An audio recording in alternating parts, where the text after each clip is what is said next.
یو کس تپوس کړی دی چې د پټکي مسنون مقدار څه دی، او دویم سوال دا دی چې د پټکي د تړلو مسنون طریقه څه ده. نو د پټني مسنون مقدار متعین نه دی چې دومره ګزه وهلی شي د دې نه کم او زیاته نه شي وهلی، دا متعین نه دی. ستا خوښه ده 3 ګزه پټکی تړي، 5 ګزه تړي، 7 ګزه تړي، څومره تړي. ځکه چې علماء کوم تحقیق کړی د احادیثو کې، نو په هغې کې مختلف مقدار ذکر دی، دغسې رنګ کې هم تعین نشته. البته صحاح روایاتو کې ثابت دی چې پیغمبر علیه الصلاة والسلام د جمعې مونځ کولو حدیث صحیح کې راځي. یو کس وایي چې یو سړی دی هغه مخکې ښه و بیا وروستو پاگل شو، نو د هغه سره به حساب کتاب کېږي چې کله سړی مجنون شي دیوانه او کله سمیږي نه، نو دا مکلف نه دی، په ده باندې د خدای حق بیا نشته، موزه، روژه، زکات وغیره. یو کس وایي چې زما نوم اعجاز الله دی، او ما اورېدلی دي چې نه دا د عربۍ ژبې ټکی دی، نه د صحابو نوم نه دی، نه یو پیغمبر نوم دی.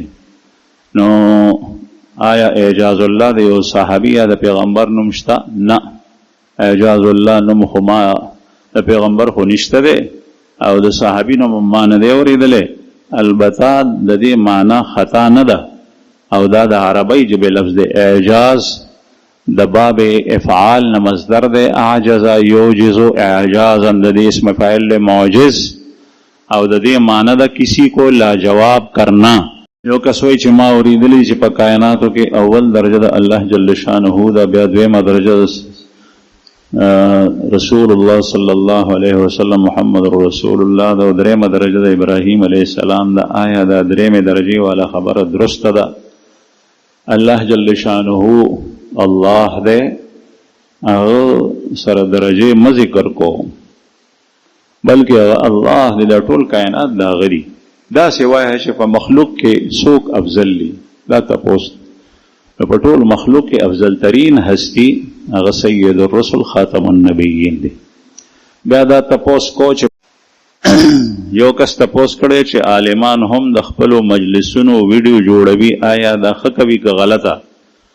ړومبی خو ته خپل خیال کو، بل باندې اعتراض مکو. تا د بل ګناه جهنم ته نه بیایي، خپله ګناه به دې بیایي که یو عالم داسې کوي. نو نه. دویمه خبره دا ده چې عالمان په خپله ویډیو نه جوړوي، هغه ناست وي په جومات کې د هغې ویډیو. زما تصویر په دې ځای کې څومره سخته پابندي ده، ما ته چا ووایي چې دا ستا تصویر راغلی، په دې منبر زه ناست یم، دلته نیست، او دې ځای کې څوک شیطان ناست دی، شیطان به ورته ځکه چې موږ منې کړي د دې ناست دی دې طرف ته، او د دې ځای نه هغه تصویر